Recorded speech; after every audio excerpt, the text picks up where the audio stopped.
Olá! Antes aplicado somente com apoio de apostilas, rádio e televisão, o ensino à distância ganhou mais força com a difusão do acesso à internet. O método, que tem como característica a distância física entre educador e aluno em quase todo o processo, tornou-se nos últimos anos um importante nicho de mercado para escolas e universidades, além de uma opção para estudantes sem disponibilidade para frequentar as tradicionais salas de aula. Para falar sobre esse modelo educacional, o Cidadania para Todos recebe André Genesini, da Associação Brasileira de Educação à Distância, e Luciano Games, da Fundação Roberto Marinho. Luciano, como a gente define educação à distância? Bom, eu acho que no começo desse programa você apresenta uma definição de educação à distância muito bem conceituada, né? Realmente, a educação à distância, uma das primeiras coisas que a gente deve referenciar é que ela não é nova, não é? E que ela também não é uma educação de segunda qualidade. A educação à distância, ela tem um processo histórico que está relacionado diretamente com a evolução das tecnologias de comunicação e informação.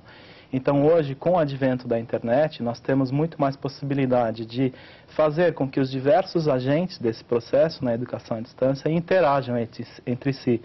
Coisa que, há anos atrás, com um modelo mais apostilado, um modelo mais do tipo correspondência, não era possível permitir que as pessoas se comunicassem, interagissem e fizessem parte desse processo como uma educação que se constrói, como o aluno sendo o agente construtor desse seu próprio conhecimento, o aluno sendo o protagonista do seu próprio processo.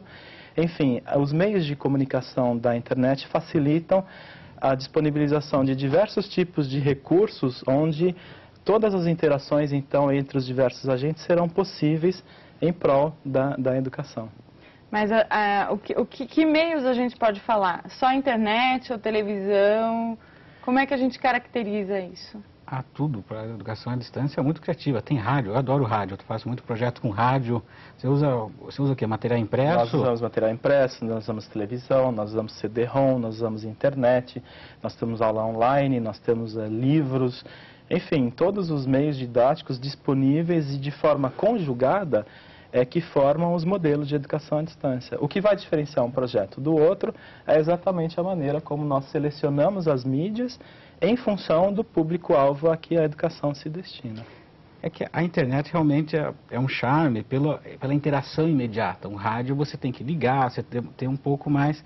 Então, toda vez que a internet pode chegar, talvez tenha uma rede via celular, via TV digital que vai entrar, o que se possibilita, você pega, por exemplo, a garotada no Orkut, no MSN, conceitos como a Wikipedia, né, que é aquela enciclopédia que é feita gratuitamente, um monte de voluntário no mundo inteiro faz uma enciclopédia.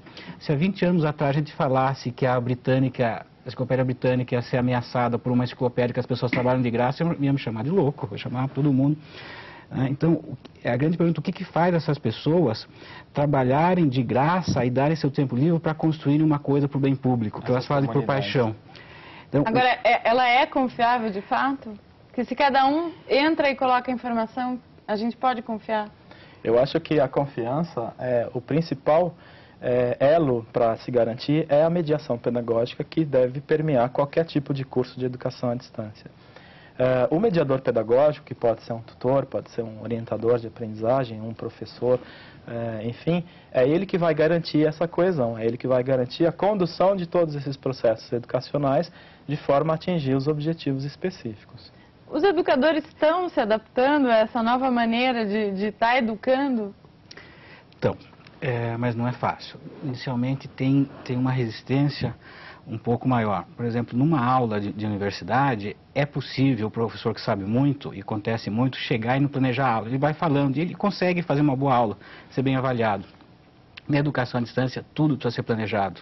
O fórum, o chat, o próprio tem uma coisa chamada objeto de aprendizagem, que é uma coisa em flash, que é o autoestudo, a gente estuda sozinho. Essas atividades têm que ser planejadas e entre elas tem que ter uma coesão.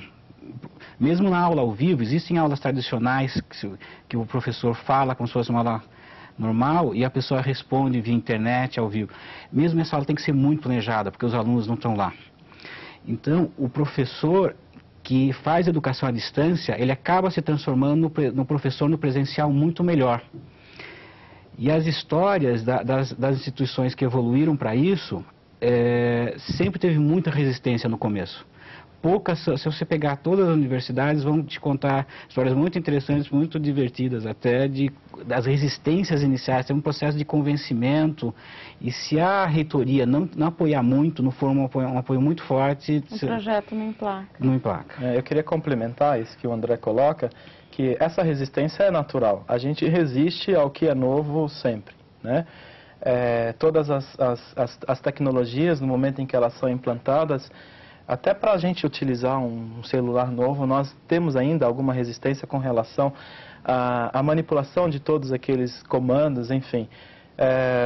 Uma das maneiras que nós temos na educação à distância de diminuir um pouco essas resistências é incluir todos os educadores dentro de um programa de formação continuada no momento em que eles atuam dentro de um determinado tipo de curso ou programa.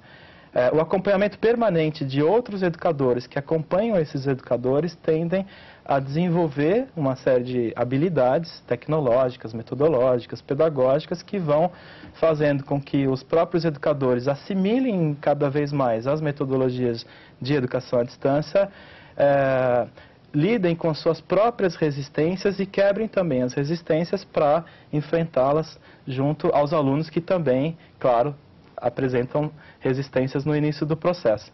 Os resultados, no fim, é que são surpreendentes, né? Dentro de um programa de formação continuada, a gente consegue monitorar e acompanhar todo esse processo, de forma que essas pessoas cheguem ao fim do curso tendo uma visão completamente diferente daquela que tinham no início de educação, no início do processo, e entendem e sentem em si a própria eficácia, eficiência do processo. E o perfil desses alunos? Porque você tem que ter uma disciplina muito grande, né, para estar acompanhando isso. O perfil do aluno da educação à distância é, sobretudo, aquele aluno que tem a capacidade de estudo autônomo. Se o aluno não tiver essa disciplina, esta metodologia de se entregar para o estudo e entender isso como um processo que é dele e que ele é agente construtor desse processo, os resultados poderão não ser muito interessantes. O perfil do aluno de educação à distância é aquela pessoa que, como você mesmo coloca no início do programa, não tem a possibilidade de estar presente num determinado momento, num determinado horário. Nós temos que conviver com o caos da cidade, nós temos que conviver com o trânsito, nós temos que conviver com todas essas contingências que nem sempre permitem que nós estejamos presentes num determinado horário, em um determinado local. Então, seria esse tipo de pessoa trabalhador, que, enfim, poderá conduzir esses seus processos educacionais em casa ou no próprio trabalho com muita disciplina.